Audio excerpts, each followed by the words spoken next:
Pretty good weekend for Arsenal. They'll have been worried a little bit, Arsenal, on Saturday afternoon. But I think out of that weekend, they'll have come out psychologically, I think, in a better place, particularly with what's happened with City in this last 24 hours. I think Arsenal are unbelievably out of a defeat. And I thought they did all right on Saturday. I thought that was a game that you could just lose. I didn't think it was like a... I was more worried after watching City on Sunday than I was after Arsenal losing on Saturday. Gary Neville on the Overlap. Brilliant show, by the way. Link to the full video in the description. Make sure you're hitting the like and share button on this and leaving comments below. But also scan that QR code on the screen or click on the link in the description below and follow my TikTok account. Brand new exclusive content on the way over there. The title race is about to heat up again this weekend. The results for Arsenal and City are massive, with their blockbuster tie in the middle of next week on the horizon. But on the Overlap, they're discussing the title race. I want to get your views and opinions on what have been said here. For me, there's still a lot of madness in this. There's still a lot of doubt in this. There's still not a lot of sourness in this. Opening lines there from Gary Neville make a lot of sense, but keep watching. It was, because I thought Arsenal still played reasonably well in the game at a difficult place with a new manager. Jamie, do you think they've got the mentality to finish off this title charge? Interesting question. Mentality is what this now comes down to for Arsenal. Not quality, not the squad, not the ability. The most important element of football, mentality. We don't know. That's always the question. This was the question, I think, a few years ago when I think City came back last week. No. I think listen, it remains to be seen, doesn't it? But I've tipped them to go on and win the title, but I haven't tipped them because I think if they were level with Man City now, I think everyone would be tipping Man City. The whole point is, can they sort of hold on from Manchester City, getting back to what we normally see?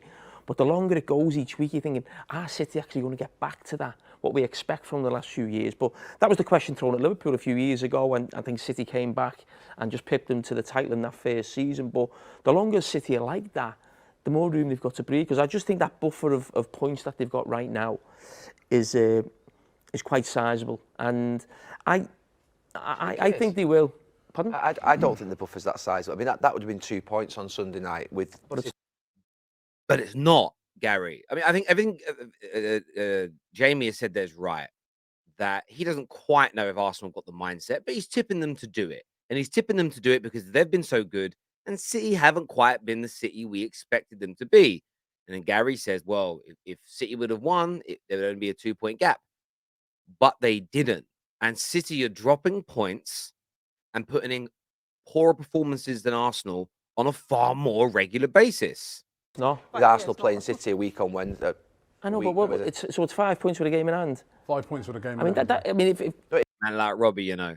It's now, but my point is I don't think it's that big a lead at all. I really don't. Honestly, there's 18 games to go yet. When he says it's not really a big lead, I don't really get what he means. I don't really get what he means by that. How is it not a big lead? It's 5 points. That's essentially 2 wins to go ahead of them. That you've got to get more. Like, just from this point, City need 2 wins more than Arsenal, or they need Arsenal to lose 2 more games than them. Arsenal have only lost 2 games all season. Look at City's loss rate. Look at the level of games they draw in comparison. Where are the performances from City that show you that this year they're going to do it? There's none. I think Arsenal are in a really good position. I think going out the FA Cup, I think it was big in terms of, Man City going along in that competition. I think the Europa League, you've just got to play your subs because you'll improve in the summer. You'll go and buy another 2 or 3 players. Firstly, I want to slow him down for a second here. Again, this is another nonsense notion. You can't just rest your first team players for FA Cup games and Europa games. You need to keep the feel-good factor, the winning mentality in at the club. If they start losing Europa League games, losing FA Cup games, putting in these poor performances, you don't want complacency and you don't want a loser mentality to set in. You have to go out there to win them all. Arsenal have a good enough squad to win these games. They can win these Europa League games. We don't even know who they're playing yet. A lot of the teams left in the Europa are cannon fodder for a team as good as Arsenal. And you might be a better team next season.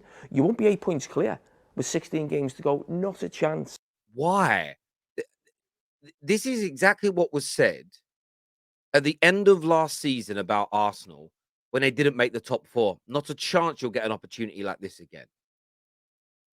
This narrative keeps getting pushed out. Why, if Arsenal improve next year, may they not find themselves, by the way, they're not 8 points clear, they're 5 points clear. Why could they not be 5 points clear in a year's time? Why is it that Arsenal are not being given the respect that the Liverpools and the Cities of years gone by were given, when you can clearly see this isn't a team that's top because Liverpool and City and Chelsea have fallen off. This is a team that is top and actually has one of the best points totals after 20 games in the history of the Premier League. When it'll be, you don't win the title easily. Sorry, you just don't. You just don't. It's a struggle to win your first title after a number of years. So you're going to limp over the line. You're going to struggle to get there. You'll be. Even then, you've seen Jamie do it, and now Gary. Gary in the show in this segment has kind of said that you could do it. He has said in this video that he believes more and more that Arsenal may be able to do it. He's starting to change his opinion. But you see there, and the reason I throw this out there is I know what rival fans in the comments are going to say. Probably you, Prime, have already written this comment if you haven't got to 5 minutes, 6 minutes in. You know, why are you defending Arsenal again? This is not about defending Arsenal. This is asking for fair representation from our paid pundits. We pay these pundits. We subscribe to Sky. Sky pay them to give us punditry. And I find it, personally, it's not a bad opinion. I find it disrespectful what they're doing to Arsenal. And I don't want to see tit for tat. And what will happen is you'll get an Arsenal pundit in a year's time if United here doing it to us. And I want fair analysis from the professionals. That is what it comes down to. I want fair analysis from them. Their job is to maybe educate us. Now, I get his point that it's not going to be easy for Arsenal. It's unlikely Arsenal are going to run away with the league from here, finish 16, 17, 18, 19 points clear and not have any bad days in the office. But the way he's kind of playing it down, like, it almost sounds like he's saying you shouldn't even be that excited because it's going to be hard and fought. You shouldn't be that confident. And again, he's ignoring the elephant in the room, which is we know United can't catch him. We know United aren't good enough to catch Arsenal at this moment in time. But is City really good enough? I don't think so. Put under pressure. You may get there because of what's happening at City at this moment in time. But in terms of it being a massive lead, I think we should just take our minds back to Saturday afternoon after Arsenal had lost and we were thinking that it's going to be 2 points. But that's because this is the problem with what Neville just said there. No one believed, like, football fans didn't believe that City were going to beat Tottenham. No one really did. Who believed they were going to win that game? Sometimes I do think these professional pundits have their head in the clouds. They really do. To be fair, makes me think my prediction could be wrong because it's not what Arsenal are doing. It's actually what City are not doing. Hold on. Yeah. I would say. Robbie. See, you see what I said there? You see what I'm saying there? I've been calling this out all year. And you all think, oh, Terry, just secret Arsenal fan. Why is he always defending Arsenal? Because I don't like comments like that. I don't like that kind of punditry. And go back a few seasons when Man United finished second in the league with Ollie, and you had every man and his dog saying false position, false position, false position, false position. It's only because Liverpool and Chelsea fell off. They got lucky. There was no fans. That was the nature of the beast that year. United were the second best team in the Premier League. That cannot be disputed. Turning around and saying Arsenal are only on 50 points after 20 games. They're only 5 points clear because City have been poor. It's a travesty. Part of the reason City are crumbling is because of the pressure that Arsenal were applying on them this season. To play that down is my issue here. It shows a level of disrespect and it is disingenuous to what's really going on. And it's bad for the education of football fans. Now back to the moonwalk. We've done a lot of things. We've done a lot. I was quite enjoying talking. Listen, remember, right? This team, that game that we lost on, that's only the second game we've lost this season. Exactly. Right? And the other one was Newcastle, though. And you know what? We passed big tests this season. We've beaten Tottenham back to back. You know, we've beaten Liverpool. We've beaten all these teams. We beat Manchester United the other day. Season, but you So it's actually, I was going to say something. Listen to what Gary's going to say first. cannot, if Manchester City are purring, win the league off Manchester City, in my opinion. But they're not purring.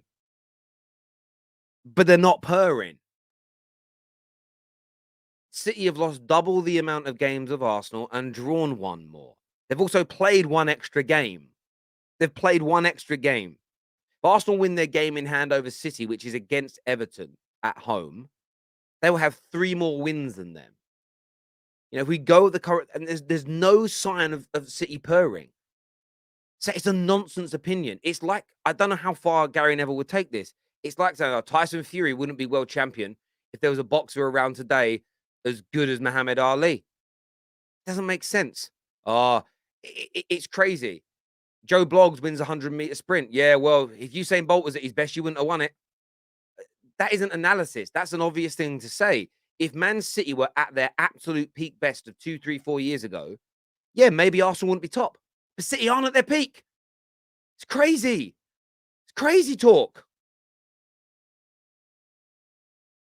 I think we could win the league if we had, which right now we don't, the ability to put pressure on Arsenal, but we're not doing that. Do you know for the first time? See, listen here. Before Gary Neville steps in, Steve here, esteemed the company, brilliant content creator, and this is the downfall of the pundits going at Arsenal.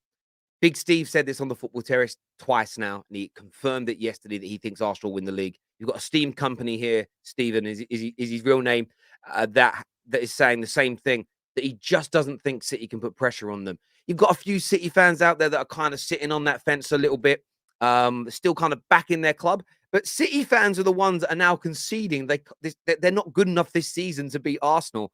But yet the pundits don't want to wake up and smell the coffee. Weird that. Very weird.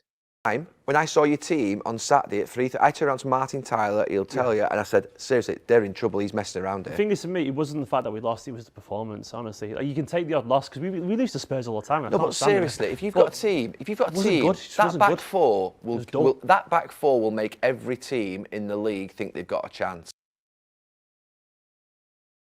Then why are you doubting Arsenal so much? So this is what doesn't make sense with the analysis. And this isn't a dig per se at Gary Neville. This is the way it is. City fans don't think they're good enough to keep up and keep up with and put pressure on and beat Arsenal this year. City fans are admitting the performances are not there. Then you've got Gary Neville along with rivals of Arsenal, which I get, but Gary Neville sitting there with this whole, but when City start purring, they'll catch and beat Arsenal. But then he also said he doesn't think they're going to start purring because Pep keeps chopping and changing his team. Everybody's confident at getting at the defense of Manchester City. And he also thinks for the first time after their defeat of Tottenham that they're in a little bit of trouble. But for me, there's been 7 performances this year where City have dropped points. You could see the issues there and then in those moments, and even in many of their wins. What you'll get in the next 3, 4, 5 games when City drop more points, when Arsenal beat them, is you'll see these people come around. But let's not forget the disrespect. Let's not forget the burying their head in the sand, the disingenuous nature of their punditry all year, which is essentially, and you've heard it in this video, being Arsenal are only going to win because Man City are not at their best. I don't like those narratives, whether they're against my rivals or whether they're against my team. Because if you allow them against a rival, trust me, it's going to be used against you when you do well. And I just feel like, as much as banter is good fun, I don't expect banter from professional pundits on TV. And there are just times where the banter's a little bit dead, bruv. Do me a favor, people, and hit the like and the share button. I want your comments below. Subscribe to The Terrace. Check out the overlap. Link in the description below. And scan that QR code on the screen now. Come follow me on my TikTok. Until next time, take care. Goodbye. God bless. And I'll see you all soon. Thank you.